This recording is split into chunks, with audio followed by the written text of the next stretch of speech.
की शुरुआत टॉम और सैंड्रा से होती है। सैंड्रा बताती है कि मैं रीडिफाइनिंग रेडिकलिज्म में अपनी पीएचडी प्राप्त कर रही हूँ। वहाँ रेस्टोरेंट में टॉम ने सैंड्रा को बताया, मेरी माँ की डेथ के बाद मुझे मुश्किल समय हो रहा था, फिर मैंने अपना बुक स्टोर शुरू किया। इससे मुझे अपने डिप्रेशन या जो भी हो से बाहर आने में मदद मिली। टॉम उसे बताता है कि मुझे पूरे दिन किताबों से घिरे रहना अच्छा लगता है। सैंड्रा टॉम को बताती है कि जब उसके माता पिता मर गए तो वो एक बच्ची थी। मेरे माता पिता के गुजर जाने के बाद मैं और मेरा भाई एक बालक परिवार से दूसरे परिवार में चले गए। सैंड्रा कहती है, I really like you. Tom कहता है, I like you too. Tom Sandra को बताता है कि मैं अपने पिता और उनकी नई पत्नी के साथ रहता हूँ। मेरे पिताजी मुझे पसंद नहीं करते। मेरे पिताजी सोचते हैं कि मैं एक डिसअपॉइंटमेंट हूँ। सैंड्रा उससे कहती है कि वो डिसअपॉइंटमेंट नहीं है। अगले सीन में हम देखते हैं कि टॉम सैंड्रा के घर जाता है और सैंड्रा से पूछता है कि वो उसके टेक्स्ट का आंसर नहीं दे रही है। वो जवाब में कहती है, आई एम सॉरी, मेरा भाई मुश्किल में है। उसने पैसे लिए हैं, इसलिए उन्होंने उसकी 3 पसलियां तोड़ दी, उसके गाल की हड्डी तोड़ दी। उन्होंने कहा कि अगर उसने पैसे नहीं दिए वे वापस आएंगे और उसे मार डालेंगे। टॉम कहता है कि उसे कितना पैसा वापस देना है। वो कहती है कि उन्हें पैसे वापस देना कोई ऑप्शन नहीं है। टॉम कहता है, तो ऑप्शन क्या है? वो कहती है, मुझे नहीं पता। टॉम कहता है कि उन्हें कितना पैसा चाहिए। सैंड्रा कहती है, $3,50,000 और वे इसे 4 दिनों में चाहते हैं। टॉम कहता है, मैं तुम्हें पैसे दे सकता हूँ, ये बैंक में है। सैंड्रा कहती है, मैं समझी नहीं, तुम छोटे से घर में रहते हो, तुम किताबों की दुकान में काम करते हो। टॉम कहता है कि मेरे पिता के पास पैसा है। थोड़ी देर के बाद वो टॉम के ऑफर को स्वीकार करती है, लेकिन उसे पैसे वापस देने का वादा करती है, चाहे कितना भी समय लगे। रात में जब टॉम सैंड्रा को डिनर पर ले जाने के लिए उसके घर पहुंचता है तो वो दस्तक देता है, लेकिन कोई भी दरवाज़ा नहीं खोलता है। वो बार बार दस्तक देता है और चिल्लाता है। अगले सीन में हम देखते हैं कि सैंड्रा एक बार में पुलिस ऑफिसर के सामने बैठी है। वो उससे पूछताछ कर रही थी कि क्या उसने अपने पैरोल का उल्लंघन किया है, क्योंकि वो कहती है कि वो सैंड्रा की नौकरी की जगह गई थी और उन्होंने उसे बताया कि वो 1 महीने से वहाँ नहीं है। पुलिस ऑफिसर का कहना है कि उसने अपने पैरोल अग्रीमेंट का उल्लंघन किया। सैंड्रा उसे रिश्वत देने की कोशिश करती है, लेकिन वो सैंड्रा को उसे वापस जेल में लाने की धमकी देती है। मैक्स पास की टेबल में बैठा है और यह सब देख रहा है। मैक्स एक धोखेबाज है जो सोचता है कि सैंड्रा लोगों को झांसा देने में उसकी मदद कर सकती है। जब सैंड्रा पुलिस ऑफिसर को समझाने की पूरी कोशिश कर रही होती है तो मैक्स आता है और पुलिस ऑफिसर से बात करता है। वो पुलिस अधिकारी को कुछ पैसे और अपनी महंगी रोलेक्स घड़ी ऑफर करता है और बदले में वो सैंड्रा को जाने देती है। मैक्स उसे अपने अपार्टमेंट में ले जाता है जहां वो उसे अपने लिए काम करने का ऑफर देता है। वो उसे बताता है कि लोगों को कैसे धोखा देना है। वो उसे बताता है, हम लोगों को यह इंप्रेशन देंगे कि हम कोई हैं जो हम नहीं हैं। वो उससे कहता है कि वो उसे ट्रेन करेगा सब कुछ के बारे में थोड़ा सा, ताकि वो किसी भी बात पर झूठ बोल सके। मैक्स सैंड्रा को सलाह देता है कि अपने बारे में कभी किसी को कुछ मत बताना, वरना तुम उन्हें हमेशा के लिए खो दोगी। अगले सीन में हम देखते हैं कि मैक्स अपनी माँ से मिल रहा है। उसका नाम मैडलाइन है। वो एक अरबपति रिचर्ड हॉब्स के साथ रह रही है। अगले सीन में हम देखते हैं कि मैडलाइन मैक्स के रूम में आती है और हमें पता चलता है कि मैडलाइन मैक्स की माँ नहीं है, बल्कि वो उसकी साथी है और वे एक दूसरे को प्यार करते हैं। अगले सीन में मैक्स रिचर्ड से उसके ऑफिस में मिलने आता है। टॉम वहाँ पहले से ही होता है। रिचर्ड मैक्स से कहता है कि वो मेरा बेटा है। रिचर्ड उस पर चिल्लाता है और टॉम चला जाता है। आगे हम देखते हैं मैडलाइन मैक्स को फ़ोन करती है और उसे बताती है उसके पास एक अच्छी खबर है। वो कहती है कि बूढ़ा मुझसे प्यार करता है। वो मुझसे शादी करना चाहता है।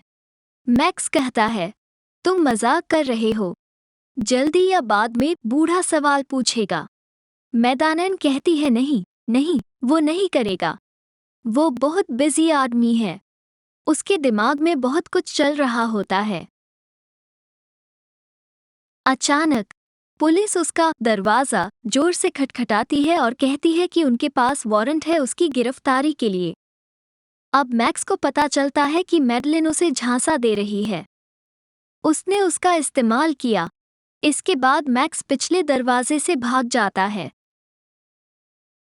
आगे हम देखते हैं मैडलिन अपने पति रिचर्ड की मौत पर रो रही है। डेविड रिचर्ड के वकील हैं। उनका कहना है कि मैं आपसे कुछ ज़रूरी दस्तावेज़ों पर चर्चा करना चाहता हूँ। ये बहुत आवश्यक है। रिचर्ड ने मुझे अपनी आखिरी इच्छा के लिए कहा और फिर उसे साइन किया। रिचर्ड ने अपने अधिकांश धन को छोड़ दिया मैडलिन के लिए। टॉम आपकी देखभाल एक ट्रस्ट के माध्यम से की जाएगी और यह आपको अनुमति देगा अपना बुक स्टोर चलाने के लिए। रिचर्ड हॉब्स फाउंडेशन का कंट्रोल टॉम के पास होगा। बाकी सब चीज़ों के लिए प्रॉपर्टी, एसेट्स, शेयर्स, स्टॉक्स, बाकी 9.2 अरब मैडलिन को जाएंगे। टॉम कहते हैं, कम से कम उन्होंने फाउंडेशन के साथ मुझ पर भरोसा किया। डेविड कहते हैं, उसने किया। टॉम, आप बोर्ड के अध्यक्ष हैं और मैडलिन को ट्रस्टी नामित किया गया है। मैडलिन कहती है कि मैं चाहती हूँ कि आप जाने कि मैं तुम्हारी पार्टनर हूँ और यह कि मैं यहाँ तुम्हारे लिए हूँ। आपको जिस चीज़ की ज़रूरत है उसके लिए मैं यहाँ हूँ। आपको इससे अकेले नहीं गुजरना है। अगले सीन में हम देखते हैं कि पैट ब्रैडॉक एक जासूस है। मैडलिन के घर आता है और उसे बताता है कि वे यहाँ टॉम से मिलने आए हैं। इसी बीच टॉम आता है और मैडलिन को बताता है ब्रैडॉक एक पुराना फैमिली फ्रेंड है। उन्होंने मेरे पिता के लिए काम किया और जब भी उन्हें ज़रूरत पड़ी उन्होंने ध्यान रखा। वे मैडलिन को सैंड्रा की तस्वीर दिखाते हैं और उसे बताते हैं कि वे उसे ढूंढ रहे हैं, सैंड्रा जिसने टॉम के पैसे चोरी किए हैं। सैंड्रा ने 16 साल की उम्र में हाई स्कूल छोड़ दिया, अपराधों की संख्या शुरू की। वो पैरोल पर जेल से छूटी और यहीं से लापता हो गई। अगले सीन में हम देखते हैं कि ब्रैडॉक सैंड्रा को ढूंढता है और उसे मैडलिन के अपार्टमेंट में लाता है। ब्रैडॉक टॉम को बताता है कि उसे हेरोइन की गंभीर लत है। सैंड्रा टॉम को बताती है कि वो अकेली काम नहीं कर रही थी। एक आदमी था जो उसका साथी था। उसने उसे सब कुछ सिखाया और उसे ट्रेंड किया। उसने पूरी योजना बनाई। सैंड्रा ने कहा कि उस आदमी का हमसे किसी तरह का कनेक्शन है। मैडलिन चिंतित होकर पूछती है कि कैसा संबंध। टॉम कहता है उसने कहा कि वो मेरे बारे में सब जानता है। कुछ समय बाद मैडलिन सैंड्रा के कमरे में आती है और उसे बताती है कि उसकी शादी टॉम के पिता से हुई है। वो टॉम की सौतेली माँ है। सैंड्रा नफरत से जवाब देती है, हाँ, मुझे पता है कि तुम कौन हो, मैडलिन।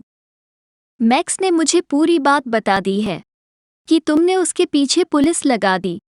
कैसे एक बूढ़ा आदमी था जो मर रहा था और अपने पीछे एक दौलत छोड़ने वाला था और हमें बस इतना करना था कि उसके बेटे को रास्ते से हटा देना था ताकि उसकी बहुत गंदगी से भरी विधवा को ये सब विरासत में मिली।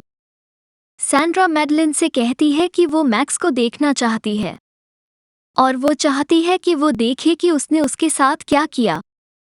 मैडलिन बताती है कि मुझे नहीं पता कि मैक्स कहाँ है। सैंड्रा कहती है बेहतर होगा कि तुम उसका पता लगाओ, नहीं तो मैं सबको बताऊंगी कि तुम असल में क्या हो। आगे हम देखते हैं कि मैडलिन मैक्स से मिलने के लिए सैंड्रा को अपनी कार में ले जा रही है। जब सैंड्रा फाइनली मैक्स से मिलती है तो वो उससे लड़ती है और कहती है, तुमने मुझे छोड़ दिया। मैंने दिनों तक इंतजार किया। तुमने मुझे छोड़ दिया। तुमने मुझे एक तरफ फेंक दिया जैसे वो कचरा थी। क्या तुमने मेरे लिए कुछ महसूस किया? मैक्स कहता है कि मैंने तुम्हारे लिए कुछ महसूस नहीं किया। जब वे आपस में बहस कर रहे थे, उन्होंने देखा कि दो जीपें उनकी ओर आ रही हैं। जीप में टॉम और ब्रैडॉक हैं। ब्रैडॉक टॉम को बताता है कि मैडलिन ने अपनी विरासत हासिल करने के लिए इन दोनों का इस्तेमाल किया, और मैडलिन को बताता है कि यह टॉम का पैसा था, अब वो अपना पैसा वापस लेगा। मैडलिन जवाब देती है, अगर यह टॉम का पैसा होता तो उसके पास होता। यह मेरा पैसा है। टॉम गुस्से से पूछता है कि यह सब पैसे के बारे में है और आपको केवल पैसे की परवाह है। टॉम गुस्से से पागल हो जाता है। वो ब्रैडॉक की रिवॉल्वर छीन लेता है और सैंड्रा को निशाना बनाता है। सैंड्रा, तुमने मेरा सब कुछ ले लिया, तुम झूठी हो। फिर उसने मैडलिन पर रिवॉल्वर तान दिया। मुझे देखो, मैडलिन, तुमने मेरे साथ क्या किया? तुमने मेरे पिता के साथ क्या किया? मैडलिन, मैंने तुम्हारे पिता की देखभाल की, मैंने उन्हें जीवित रखा। सैंड्रा टॉम को धक्का देती है और रिवॉल्वर मैडलिन के सामने गिर जाती है। मैडलिन रिवॉल्वर उठाती है और टॉम को पीछे हटने के लिए चिल्लाती है। टॉम चिल्लाता है कि तुम मुझे गोली मारना चाहती हो। अचानक टॉम ने उसका हाथ पकड़ लिया और ट्रिगर दबा दिया। गोली चलती है और वो नीचे गिर जाता है और उसका सारा शरीर खून से लथपथ हो जाता है। मैडलिन शॉक्ड है। ब्रैडॉक कहता है कि तुमने टॉम को मार डाला। मैडलिन, मैंने नहीं किया, उसने खुद को मार डाला। ब्रैडॉक, पुलिस को बुलाओ। वो हिस्टेरिक रूप से कहती है कि उसने उसे नहीं मारा, उसने खुद को मार डाला। वो पैसे वापस कर देगी, वो इसे फाउंडेशन को देगी। ब्रैडॉक, तुम क्या कह रही हो? तुम पैसे वापस दे दोगी? मैडलाइन, हाँ, मैं किसी ऐसे काम के लिए जेल नहीं जाना चाहती जो मैंने नहीं किया। ब्रैडॉक, पुलिस आ रही है। मैडलिन, अगर तुम हमें पुलिस को दे दोगे तो पैसा किसी के काम नहीं आएगा। ब्रैडॉक मैडलिन के बात समझ जाता है। मैडलिन अपने वकील को फ़ोन करती है और उसे विरासत को फाउंडेशन को ट्रांसफ़र करने के लिए कहती है। वो कहती है कि मैं इसे आज करना चाहती हूँ। ब्रैडॉक अपने साथियों से कहता है कि इसे एक डकैती की तरह दिखाना है। मैडलिन, मैंने फाउंडेशन को पैसे दिए। फाउंडेशन का हेड टॉम था। मैक्स, टॉम मर चुका है। मदलीन, तू सारा पैसा ट्रस्टी कंट्रोल करेगा और मैं ट्रस्टी हूँ। सैंड्रा रोते हुए कहती है, आप अभी भी पैसे की बात कर रहे हैं। टॉम मर चुका है, हमने उसे मार डाला। इतना कहने के बाद सैंड्रा अपनी सीट छोड़कर चली जाती है। थोड़ी देर बाद मैडलिन अपनी शर्ट पर खून के धब्बे देखती है और उन्हें टिश्यू पेपर से हटाने की कोशिश करती है। उसे पता चलता है कि यह खून नहीं है, ये बहुत आसानी से साफ हो जाता है। मैक्स, ये खून नहीं तो क्या है? मैडलिन, तुम मुझे बताओ। मैक्स, क्या तुम इसके पीछे हो? मैक्स, नहीं, मैंने ऐसा कुछ नहीं किया। मैडलिन, नहीं, टॉम जिंदा है, तुमने मुझे बेवकूफ़ बनाया। फिर वे आपस में झगड़ने लगते हैं। इसके बाद हम देखते हैं कि सैंड्रा किताबों की दुकान पर आती है जहां टॉम पहले से मौजूद है। वो कहती है कि आपके पास बहुत पैसा है टॉम, मुझे आशा है कि आप इसके साथ कुछ अच्छा कर सकते हैं। टॉम कहता है, मैं ज़रूर करूँगा। फिर वो कहते हैं, थैंक यू। सैंड्रा, तुम मुझे थैंक्स कह रहे हो, मैंने तुमसे सब कुछ छीन लिया। टॉम मुस्कुरा के कहता है, आपने वापस भी करवा दिया। And then movie ends at this happy note. Thanks for watching, and if you like this video, please like it and subscribe our channel.